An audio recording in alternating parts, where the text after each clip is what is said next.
Welcome to Women Who Recruit. I'm your host, Laura, founder of Hopes Consult, a training and advisory business for recruitment agencies in Australia.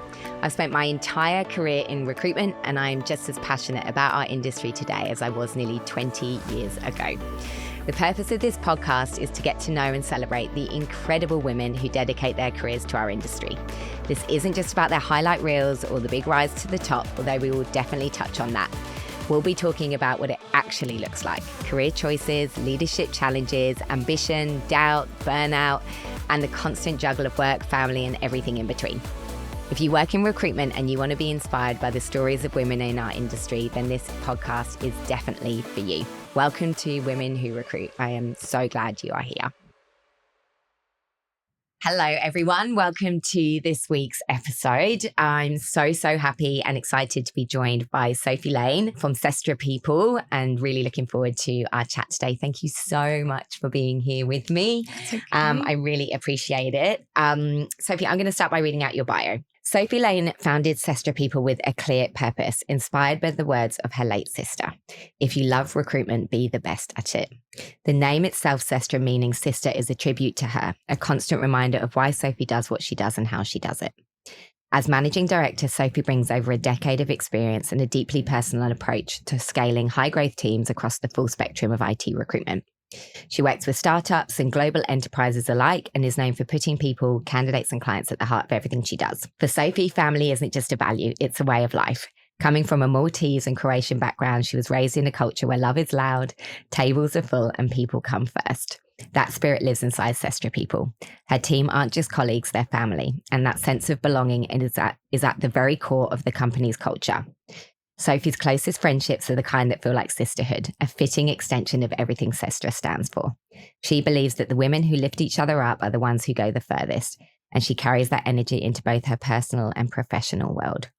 When she's not building exceptional teams, you'll find her hosting extravagant seafood lunches for her loud and loving family, sneaking in an early morning Pilates class, stealing snuggles with her puppy Joey, laying poolside, or enjoying a steak night out at her local pub with her husband Matt.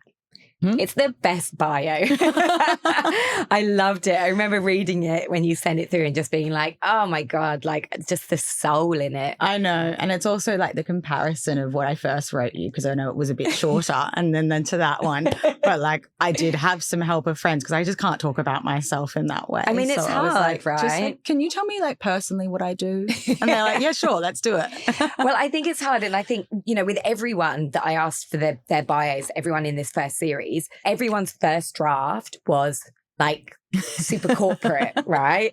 And then I'd go back and be like, okay, cool. So could we just get like a couple more personal things in there? And then everyone kind of did a complete rewrite. Yeah. And I think, you know, what I really want to do with this podcast is show people the people behind the businesses and the women that are actually in our industry. And I feel like yours perfectly encapsulated who you are. And there's a few things in there that I definitely want to touch on in our chat today. Yeah.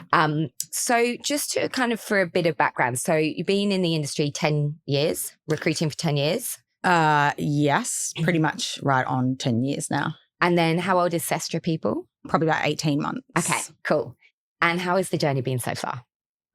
Very exciting. Yeah. Very scary. Some days I'm like, woo. And then the next day I'm like screaming into a pillow. Literally goes from one like emotion to the other very quickly and can all happen in one day and can happen multiple times in one day as well. But it's been a great journey and I don't regret it at all. What was the first day like for you?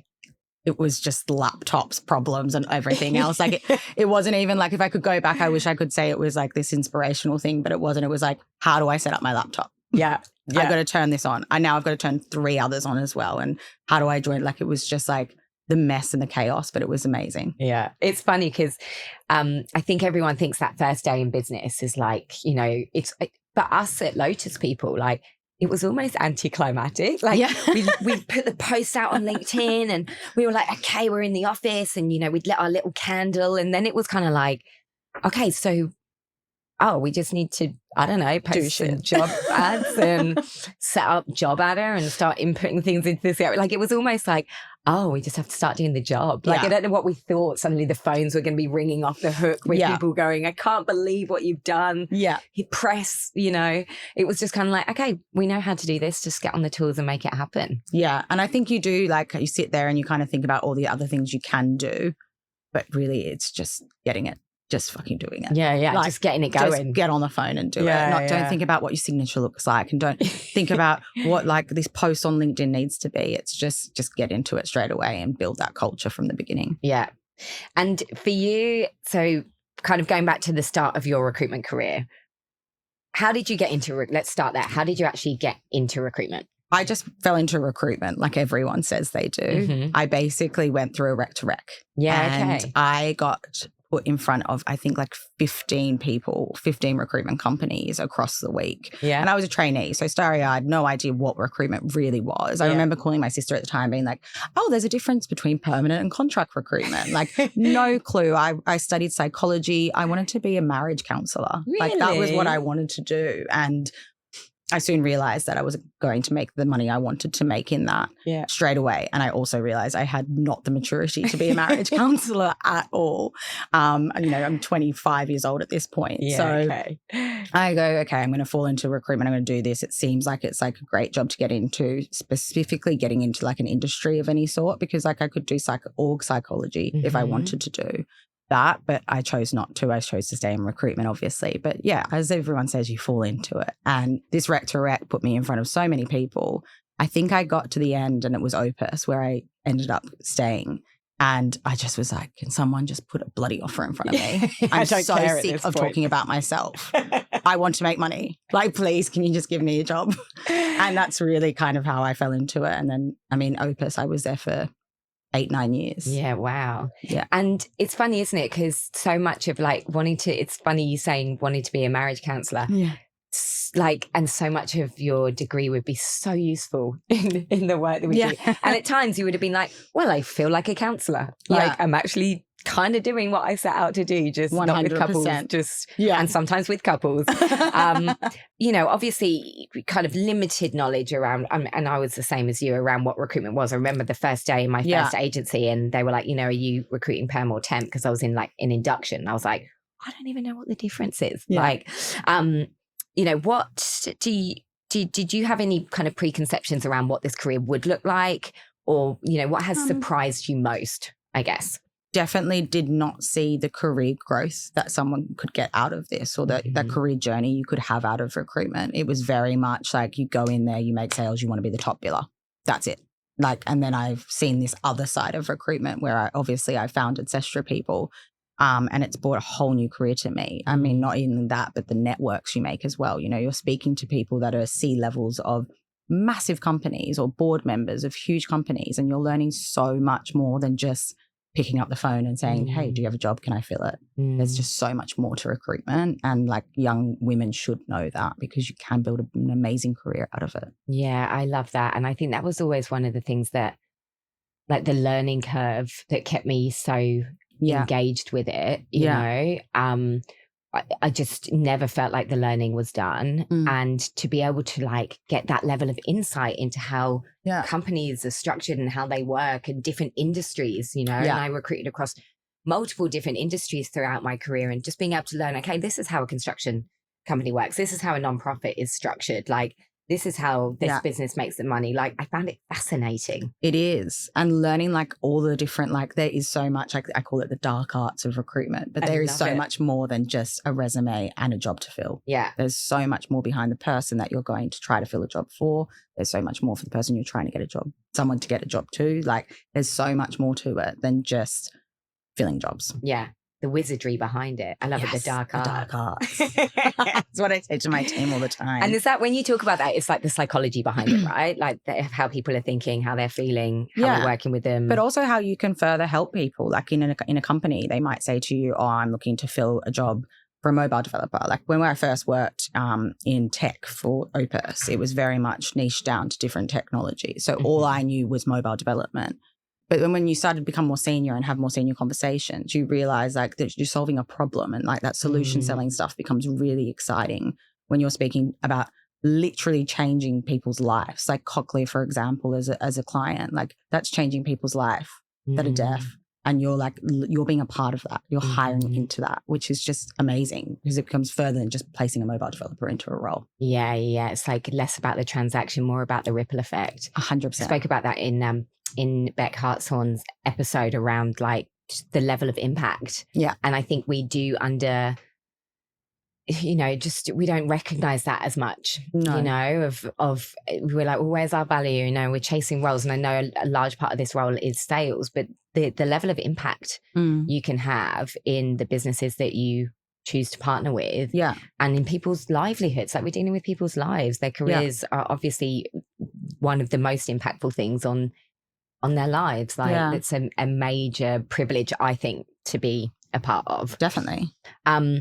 And so it's obviously been this kind of 10-year journey. Joined Opus, spent like 8-9 years there. Was there ever a moment that either early on or later on where you went, I don't know if I want to do this? Like, were there any kind of crossroad moments for you, or like hard moments where you're just like, fuck this, like I just don't know if I... Yeah. I mean, honestly speaking, I probably wanted to quit every week for the first year of my recruitment life. So many people will resonate. I would just say, like, literally, I would think about all these other things I could be doing, especially because I came from a contract background. So building up a contract book is extremely difficult. There's no immediate reward. And I was lucky enough to be living at home at that stage still. But like, I remember turning around at one stage and I was like, yes, I'm going to be like the top biller. I want to be like top contract biller. And I remember turning around when I got my first commission paycheck. And this runner or this contractor that was out for me running at that point in time probably was only working for like a day.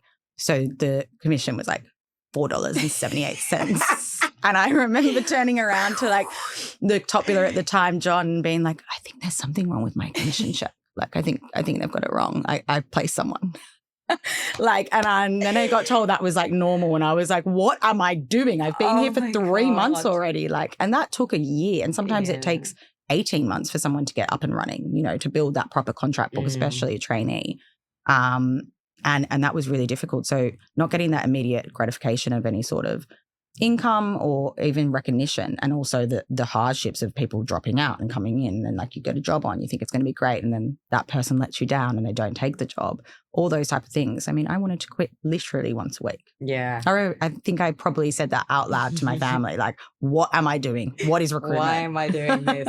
I think so many people will resonate with that. I felt like that about like the sales piece. Yeah. Because I loved the job, and I started as a resourcer. So I was like, getting a project set up and sourcing candidates and interviewing, like that was my jam. And then I remember moving into 360 and just being like, I thought this would be easier.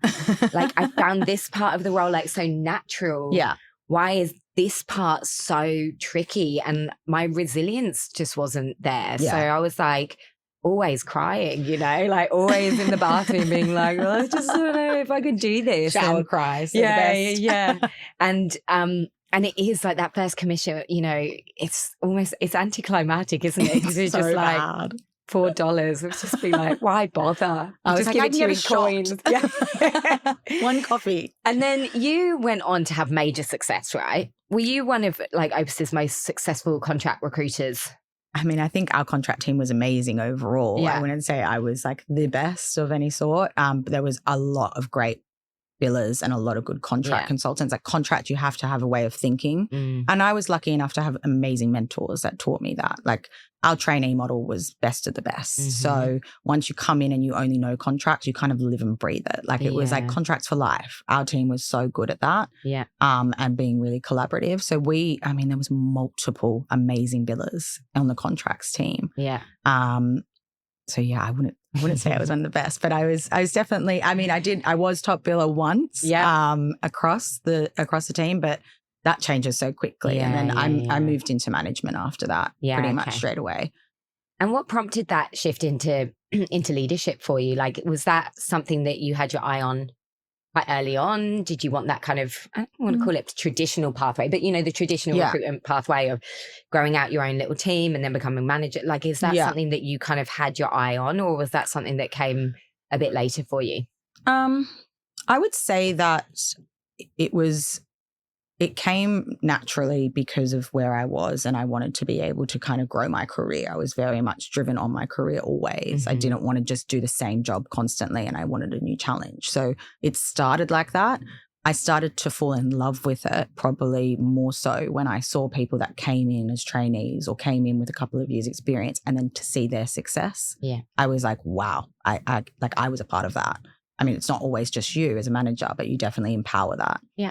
And to do that multiple times and to see that happen multiple times. Because I inherited some of my team as well. I mean, and they were managed by an amazing man as well. So some of those people, I didn't really get to see them come from zero to everything. But when I did see that, it was the best blessing I could have asked for. And that's what made me kind of fall in love with management. Yeah. And then to continue to be into that kind of director role.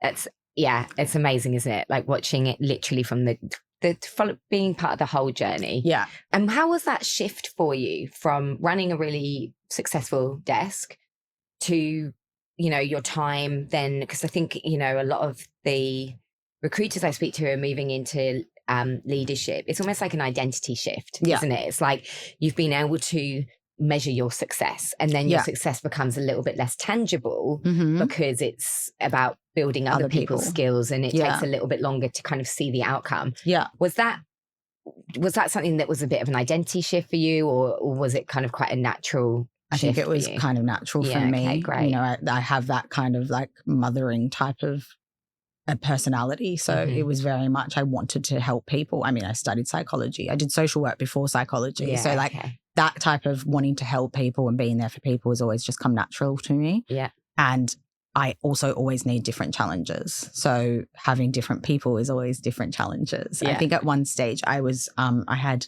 21 direct reports. Yeah. It was a joke. I actually remember that at the time the CEO kind of said to me, like, you've actually set a record for us. You have the most like direct reports. And it was a horrible time. That was something that I just couldn't do anymore. Yeah. And that really like didn't allow me to be the best manager anymore. And I felt more like a psychologist. Because look, if you look at like 21 people and you look at how many weeks there are in a year, if everyone just has two problems in a year, that's one problem a week for me. Like it's like very much that was really kind of where I hit my wall, and I said, no, I can't do this. And you also realize you can't give everyone what they deserve. So that taught me a lot as well. From where the limits are. Yeah, definitely. Yeah, isn't it meant to be like 1 to 11? I think it's 8. Oh yeah, I think you're right. I think you're right. Elon, what's his name? Elon Musk. He says something like 8 slices of pizza. So that's how many people you should have in a room. I don't know if I would go off that, but I just heard that once. We'll go with it because neither of us fully know. Somewhere between 8 and 11, I think. So to double that, and then you're stretched. Would you say that that's like the hardest part, like the hardest season of your career, or has there been something that's been and more challenging for you? No, I think definitely, challenges come both professionally and personally. So there's definitely been harder things that I've had to go through than managing 21 people.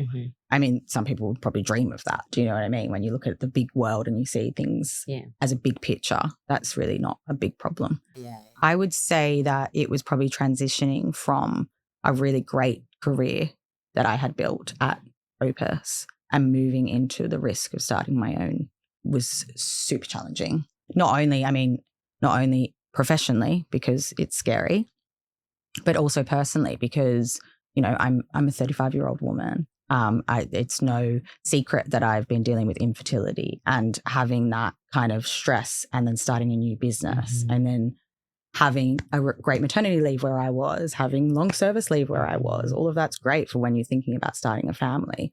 You don't go jump and start a business at the same time, but I did. All those type of things, that's probably more of a struggle or the hardest decision I've had to make in my career of going, do I do it? Don't I do it? And, I say to people all the time, or I say to other women, like, you shouldn't let it affect you. You should be able to have that career and have a beautiful family. Like no one should be held back to do that.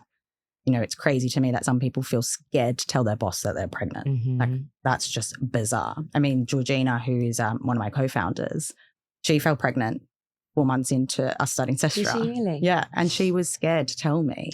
And that just broke my heart. So I was like, we should be celebrating this. Like, yes, it's been difficult. Yes, we've had to shift our strategy, but we've done it.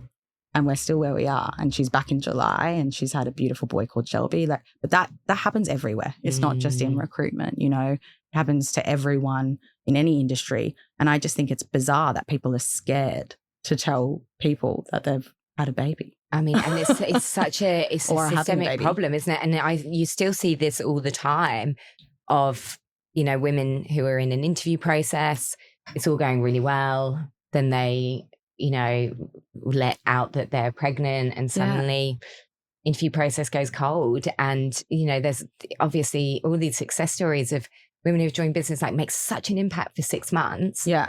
Have their baby, have their time off and come back. Yeah. And the fact that we're still, you know, having conversations around a woman's ability to make impact. Yeah. You know, someone could join a business and leave 6 months later anyway. Exactly. Like it's so frustrating that we're still there. Yeah. And that women are still feeling like they have to make that call between career versus family. Yeah. You know? And it's actually, it's quite sickening that I'm going to compare it to this. But when my sister was terminally ill, I had the best managers and founders, Darren, who obviously invested into Sestra people as well. Mm-hmm. But, you know, my CEO and the founder and all my managers, when my sister was ill, they were flexible around me having to be there in the morning and having to leave early.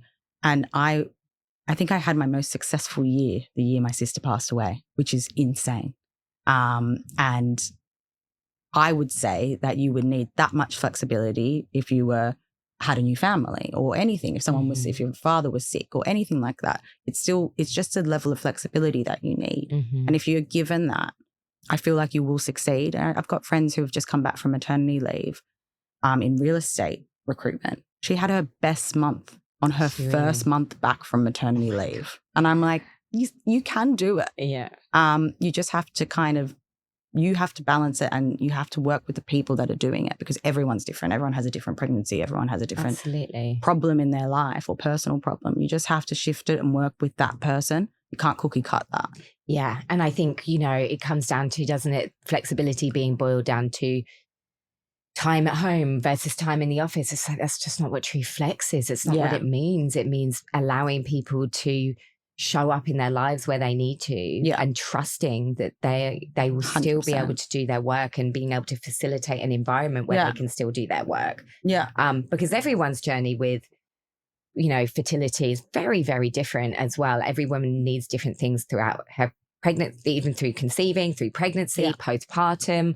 You know, it's a hugely life-changing experience, you know, regardless of what stage of that journey you're at, depending on what it looks like. Yeah. And I think true flexibility lies in trust, really, that people will do what they need to do and need to be able to show up in their personal lives. Yeah. And so how did you make the decision of just like, right, fuck it, I'm gonna do it. Like, I've got this personal stuff going on. You know, I had this really stable, you know, stable career, successful career, you know, kind of comfortable in the business I'm in. What was the defining moment that just made you go like, right, no, fuck it, I am doing it. I'm doing it. I'm going out on my own. Gosh, there's so many things that like kind of just clicked on that. After conversations with my husband, after conversations with my family, conversations with myself, I think you know, what could go wrong? Mm-hmm. That's what I kept thinking. Like, what could go wrong? And if it does go wrong, I can get another job. Yeah. I can do this. It was like kind of pumping myself up to say, you can do it. Yeah. And then I just said, let's fucking do it. I love it. And you know what? And that is, it is just, it's one of my mantras. And I've always tried to live my life in that way of like, what's the worst that can happen? Yeah. Like, what is the worst case scenario that comes out of this? It fails. It goes to shit. Because I remember feeling like that when I started my training business. And I was like, okay, what is the worst thing that happens? No one books me. That's the worst thing that happens. And I'll, you know, tail between my legs for a bit. Yeah. And then I'll go and look at leadership roles in an agency potentially, or look at another avenue. Like we're very lucky we work in an industry where there are options, you know. Of course. And when we've experienced success before that, there will be options. Yeah. But I think if we get caught up in the noise and the uncertainty, you know. Yeah, I think my dad always says that, and I've used it for any hardships I've had or any big decisions I've had to, you know, make. He always says day by day and sometimes minute by minute. And if you think about everything in a big picture, you're just going to naturally stress. Like I said to him, he's 80. He just retired at 80. What? And I said to him, I was like, why don't you ever stress? You're always just so chill. It was just like so cool. And he's been through like war. He was in Colombia. He was born in Austria. He went to Colombia. His background's Croatian. Like he has lived a hard life. And some of the things he's seen and heard is horrendous. But he's just so chill. And I'm like, why? And he's like, baby, I don't think about yesterday. I don't think about tomorrow. I think about right now. Oh, I love and like that. it's all I have to do when I'm trying to make big decisions, or if I'm stressing out about something, I just stop. I just think about right now. And if I do that, I just always find myself making the right decisions. Yeah, that's so amazing. And it's so hard, isn't it? To not kind of the constant forward planning or the constant mental load. Yeah, just like this needs to happen today, tomorrow, and that is what leads to overwhelm. And then when your brain's overwhelmed, you can never make your best decisions. And I say this from someone who lives on the cusp of overwhelm because I am not very good at just being, I work really, it's my work of being like, stay in today. And having Emma, my daughter, has been very good for that. She's a very grounding influence of like, amazing, be here right now, she's here right now. And she's only living in the now. And it's like, we can learn a lot from children in the way that they show up, right? And how has your relationship with ambition changed over time? Do you think? Has it?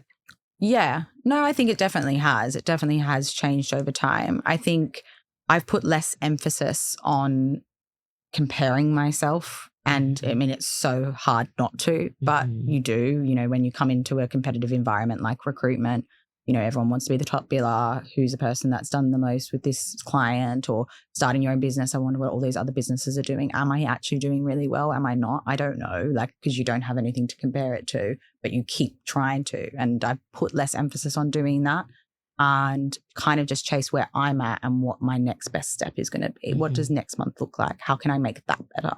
And kind of just comparing that with myself, because I still have the ambition of wanting the financial freedom of 50 to be able to be there with my children, hopefully, and my husband, and have that, great sale of a business or anything like that. I have that ambition still. I still want to make money and I still want to be successful in my career. But I'm not so hard on myself of being the best. Yeah. Or like that person's better than that person. Yeah. That person's version. I still want to be the best, but you know what I mean? But best for you. Best for me, yeah. And I think that's, I don't know, I definitely experienced that shift in my 30s. Yeah. It was just kind of like, just less about others, more about what's right for me. It's protecting. You find yourself. Find your own identity a bit more, I think. Yeah.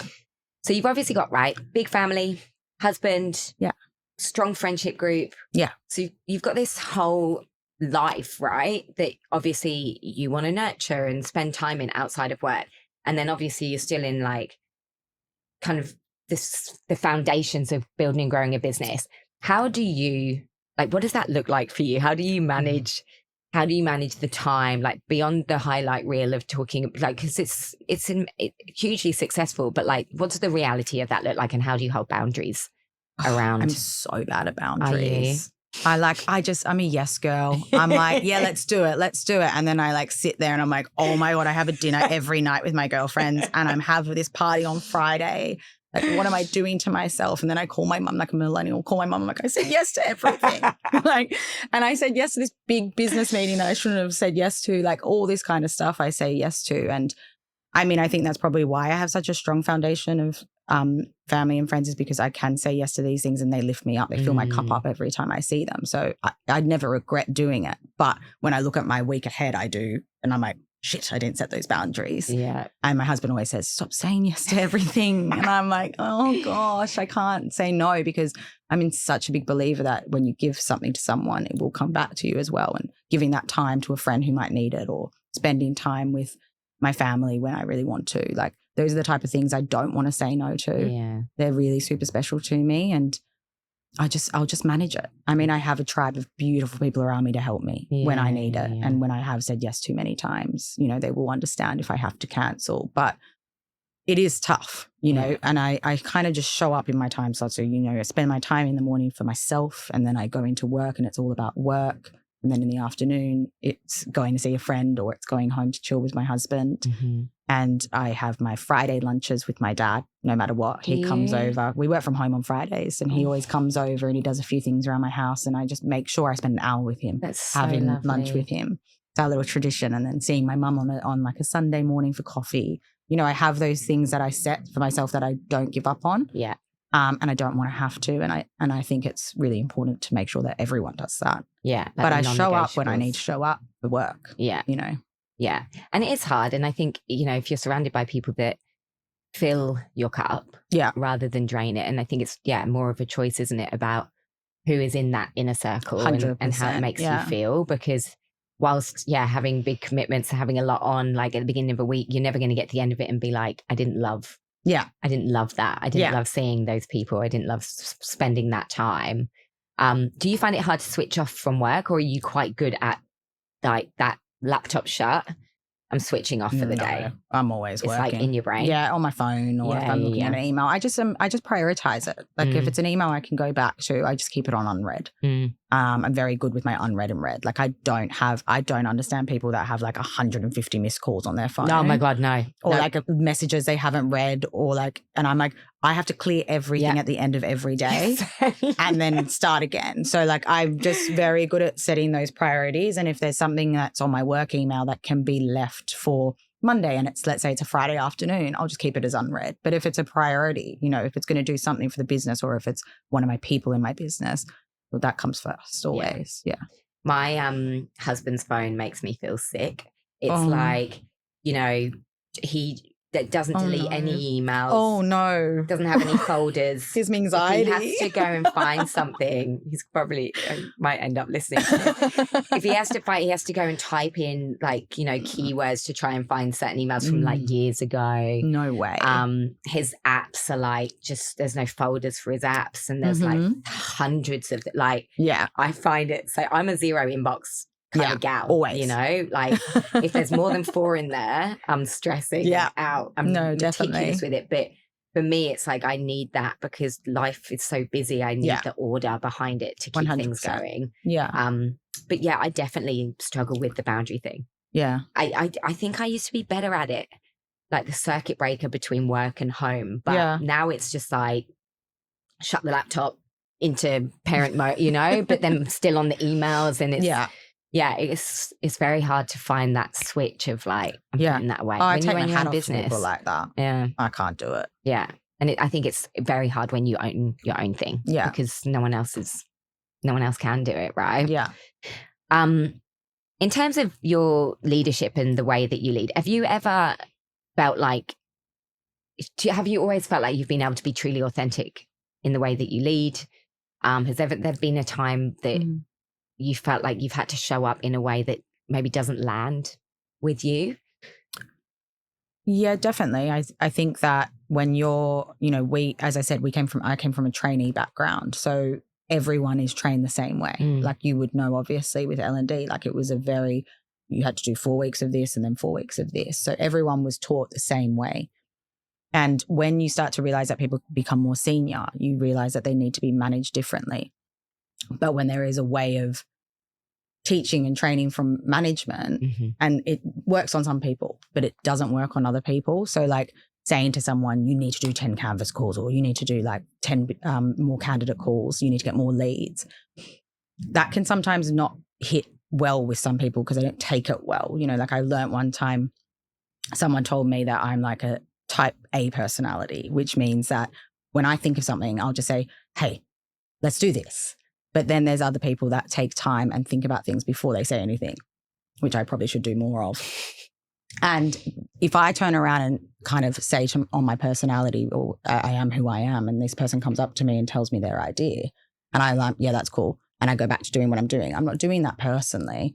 But what I've realized is I've just literally shut someone down in a minute after they've thought about something for weeks. And how does that make that person feel?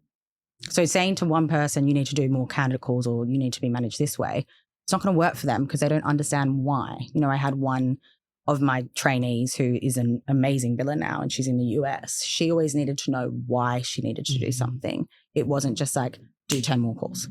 And I didn't realize what that was doing to her and how her brain worked. And I was managing in a way that I was told to manage, not the way that I was feeling I should manage. And I think that's something that I learned over time, especially when you get into more senior management. So people that have had like a couple of years under their belt, you have to manage the way they work, and you can't manage in that cookie cutter style that I talked about earlier, because it's not going to work for everyone. And being told I had to do it that way was a real struggle. But then I realized, no, you know what? This is my team. This is my budget. I've got to work the way I need to. And when I started to manage people differently, or the way they needed to be managed, I think that's probably when I really excelled. And that's where my retention rate was an average of 5 years in recruitment with my team. Wow. And again, some of them out of the 21, there was about 6 or 7 of them that were already there with me as well. Like they were working up at the same time. And then I had to manage my friends, which was another difficulty in itself. Yeah. But that's pretty good in recruitment. Yeah. And I think that's something I definitely am proud of when it comes to my team and how I manage people, because it's about how they work. You have to manage people differently. Everyone works differently. And it's quite amazing to watch people do it sometimes, because then you learn things from them. Totally. And I think having that going deeper, like the psychology piece would have really helped. And that's probably where that intuition of that came from for you, of being like, I need to be meeting people with what they need, not one size fits all in the way that we lead, in the way that people receive information, communicate information. We used to do a lot of stuff with our team around Myers-Briggs, the personality styles, because we Sinead, my business partner, and I kind of nerded out on it ourselves. We loved it. But it was so helpful understanding our team's individual personal styles and in just how they needed to receive information, and what they needed from us, how quickly they could move, whether they were, logical thinkers or emotional thinkers. Like it was so impactful. And then the team being able to understand each other's, so that, even hard decisions could land, in the best way possible, because everyone could receive the information in the way they needed to, and process it in the way they needed to. Yeah, 100%. My mum always said to me, people remember not what you said, but how you made them feel. Yes. And that's in recruitment all the time, because someone could be having a really bad day. And you, as I said, I might just turn around and say yes or no, but I don't put much thought to it, or I don't explain why I feel yes or no. And that can really hurt someone, and that can then have a ripple effect in recruitment. And it's hard, isn't it? Because as leaders in recruitment, and especially if you're a billing manager, you're so time poor. Yeah. And I a lot of, leaders I work with and coach around this, I'm like, it's managing the immediacy of what's happening now with a pause. Yeah. I know. And I yeah, okay. I never know what I've said. People ask me that, like when I'm doing training, they're like, oh, what's that? I want to write that down. I'm like, I don't know, it's gone now. It's managing the immediacy. Okay. Yeah. Okay, cool. Ready? Yes, it's like managing the immediacy of like what's happening right now and being able to react and respond to that, but also making your team more sufficient long term, right? And helping them with their problem solving, and not just kind of quick firing questions. And I think it's one of the trickiest roles, definitely, to navigate. Definitely. What do you think women in recruitment kind of quietly carry that potentially their male counterparts don't, or that is kind of still kind of unseen in our industry? I think there's definitely a couple of things that I think of when someone asks me a question like this. But the first one is definitely the career clock and the biological clock that I spoke about a little bit earlier.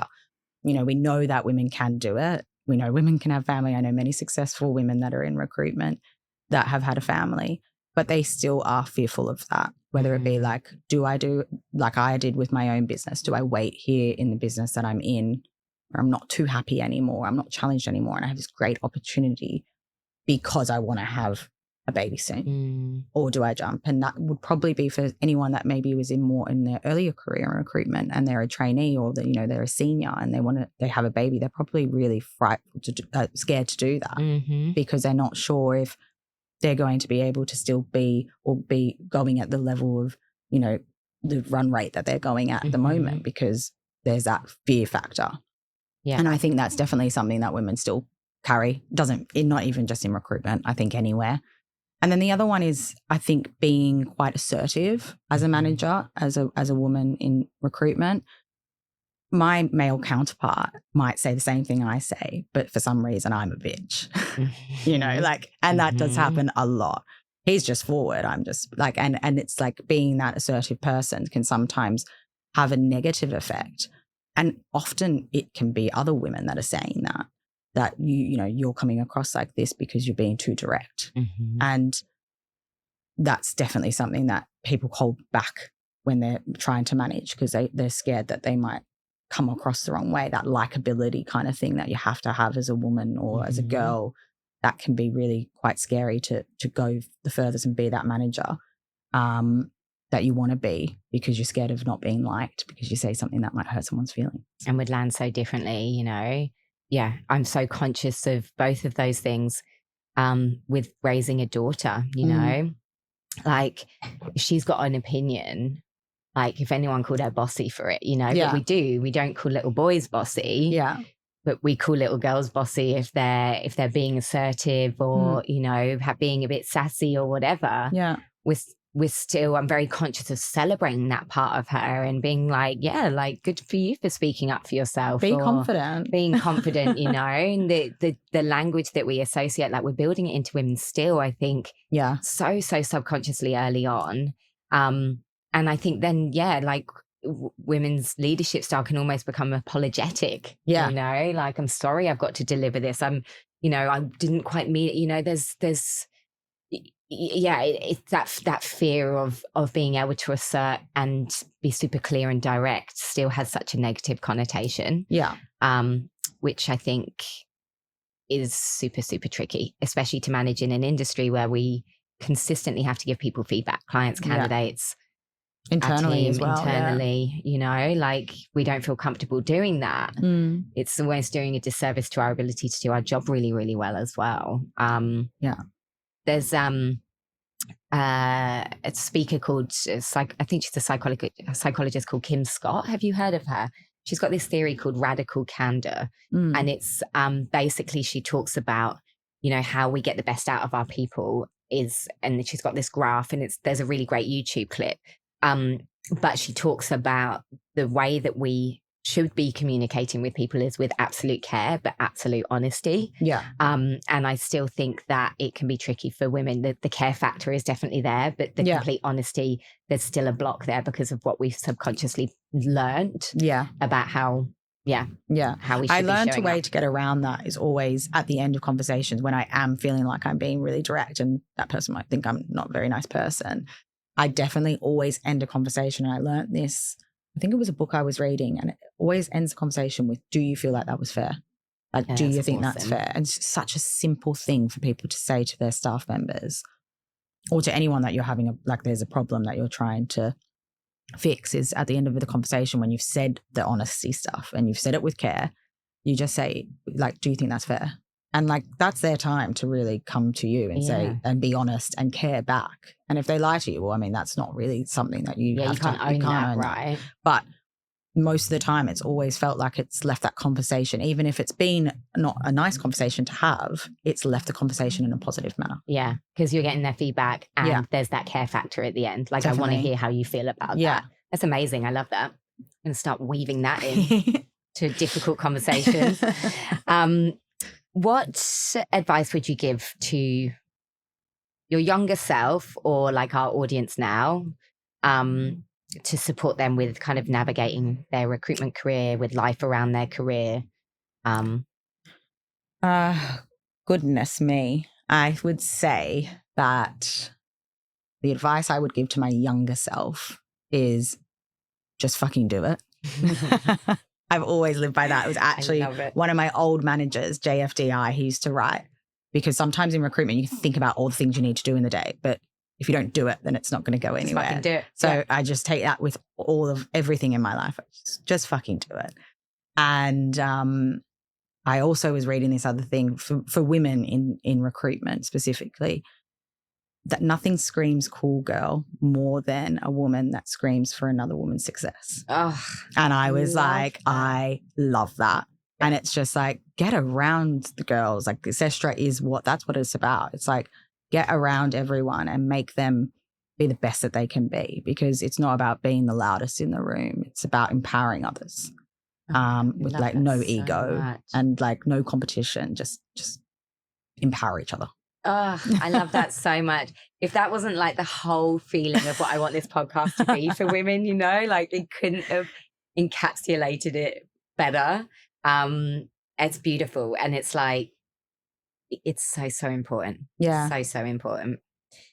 Okay, my last question for you. What's your absolute, like, I've had a day of it, I want to fucking put the day in the bin?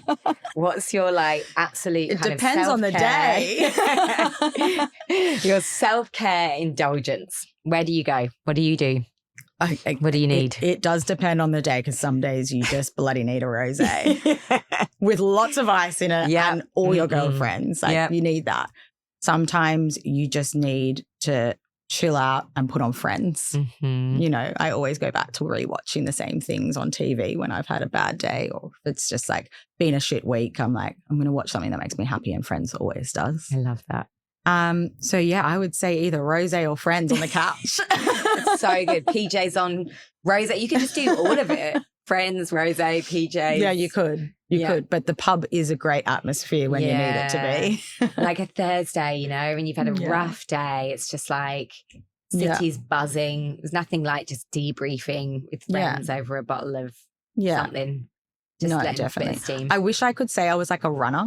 Like I just went on a run and it made me feel better, but I'm not. And so it's either You've couch got to own with what you are, or a rosé with my girlfriends. Yeah, and it's funny, isn't it? Because I am a runner, right? But like I run in the mornings. Like my end of day self-care has got to be like it's got to be something that brings my nervous system down rather than lifts it up, right? It's got to be a switch off as opposed to like a pump up. Yeah. I totally get how people can go to the gym at the end of the day and blow off some steam, but for me it's like, no, it's got to be cozy. Chill. Yeah, definitely. Thank you so much. We're out of time, and I feel like all of these interviews, I just want to keep talking. Yeah, I've loved having you here today. Thank you so much for being so honest and open, and I feel like there's so much value in here for anyone who's listening around navigating your career and all the success that you've had as well. And yeah, I just really appreciate your time. Thank you for having me. Much. Thank you. Thank you so much for tuning into this episode. I really hope you enjoyed it and have taken something away from it. Click follow to receive new episodes as they're released. And if you know someone else in recruitment who needs to hear this episode, please send it their way. Lastly, leaving a review is so appreciated and helps others find the podcast. I really look forward to seeing you next time.